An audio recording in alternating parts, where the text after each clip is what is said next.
Supreme court में आरक्षण को लेकर 2 अहम मामलों में सुनवाई हुई है।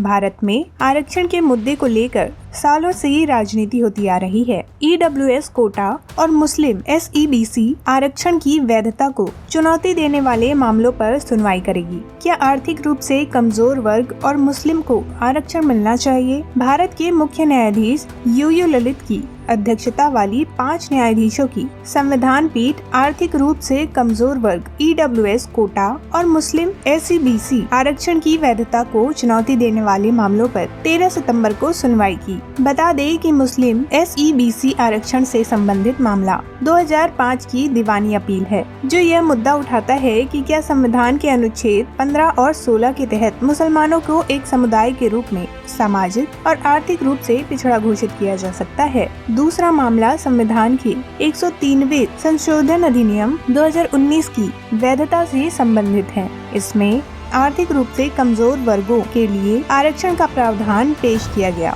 सुप्रीम कोर्ट को यह जांचना है क्या ये आरक्षण संविधान के दायरे में आता है या नहीं।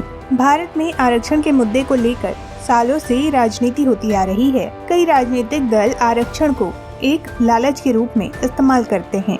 कई बार कोर्ट सरकार द्वारा दिए गए आरक्षण को असंवैधानिक भी करार दे चुकी है। अब देखना यह है कि आर्थिक रूप से कमजोर वर्ग और मुस्लिम को आरक्षण देने के मामले में कोर्ट क्या निर्देश देती है। Chief justice UU Lalit, justice Dinesh Maheshwari, S Ravindra Bhat, Bela M Trivedi और JB पारदीवाला की बेंच ने अगले 5 वर्किंग डे में केस की सुनवाई पूरी करने की बात कही है। जाने माने शिक्षाविद डॉक्टर मोहन गोपाल ने मामले में दलीलें पेश की।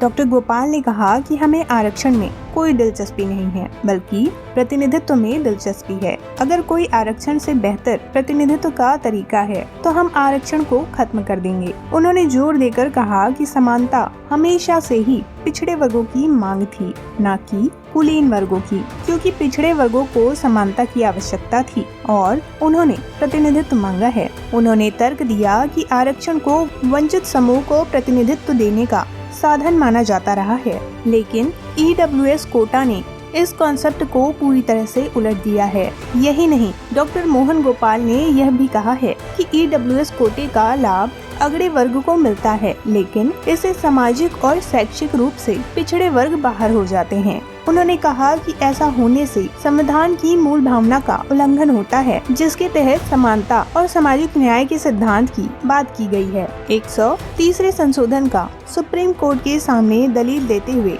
डॉक्टर मोहन गोपाल ने सवाल उठाया। उन्होंने कहा कि यह संशोधन संविधान पर हमले के रूप में देखा जाना चाहिए। उन्होंने जोर देते हुए कहा कि EWS वास्तव में आर्थिक आरक्षण होता है तो यह जाति के बावजूद गरीब को दिया जाता है, लेकिन ऐसा नहीं किया गया। डॉक्टर गोपाल ने समझाया कि EWS कोटा लागू होने से पहले जो आरक्षण मौजूद थे वे जाति पहचान पर आधारित नहीं थे, बल्कि सामाजिक और शैक्षणिक पिछड़ेपन और प्रतिनिधित्व की कमी पर आधारित थे। हालांकि 130वें संशोधन में कहा गया है कि पिछड़े वर्ग EWS कोटा के हकदार नहीं है और यह केवल अगड़े वर्गों में गरीबी के लिए उपलब्ध है। उन्होंने कहा कि कुमारी बनाम केरल राज्य में यह कहा गया था कि सभी वर्ग सामाजिक और शैक्षिक रूप से पिछड़े वर्गों के रूप में शामिल होने के हकदार हैं। उन्होंने बताया कि किसी की भी फाइनेंशियल कंडीशन एक क्षणिक स्थिति है, यह लॉटरी जीतने या जुआ हारने जैसी किसी एक घटना में बदल सकती है।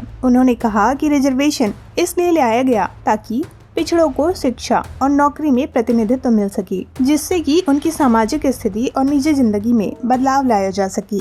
डॉक्टर गोपाल के मुताबिक EWS आरक्षण एक व्यक्ति या एक परिवार की स्थिति पर आधारित है, वहीं SEBC आरक्षण अर्थात मुस्लिम वर्ग को दिए जाने वाला आरक्षण समुदाय की सामाजिक और शैक्षिक स्थिति पर आधारित है। डॉक्टर गोपाल ने कहा कि यह मान लेना एक भ्रम है कि SEBC आरक्षण जाति आधारित है। इसमें उच्च जातियों को शामिल नहीं किया गया है। उन्होंने कहा कि कई राज्यों में सामाजिक भेदभाव के शिकार कई ब्राह्मण समुदायों को OBC आरक्षण के तहत लाभ दिया गया है। अनुच्छेद 15 की 4 और 15 की 5 के तहत आरक्षण उन सभी जातियों के लिए है जो सामाजिक और शैक्षणिक रूप से पिछड़े हैं। हालांकि अनुच्छेद 15(6) जिसे 130वें संशोधन द्वारा जोड़ा गया है, इसे उन लोगों के लिए बताता है जो SC, ST और SEBC आरक्षण के अंतर्गत नहीं आते हैं।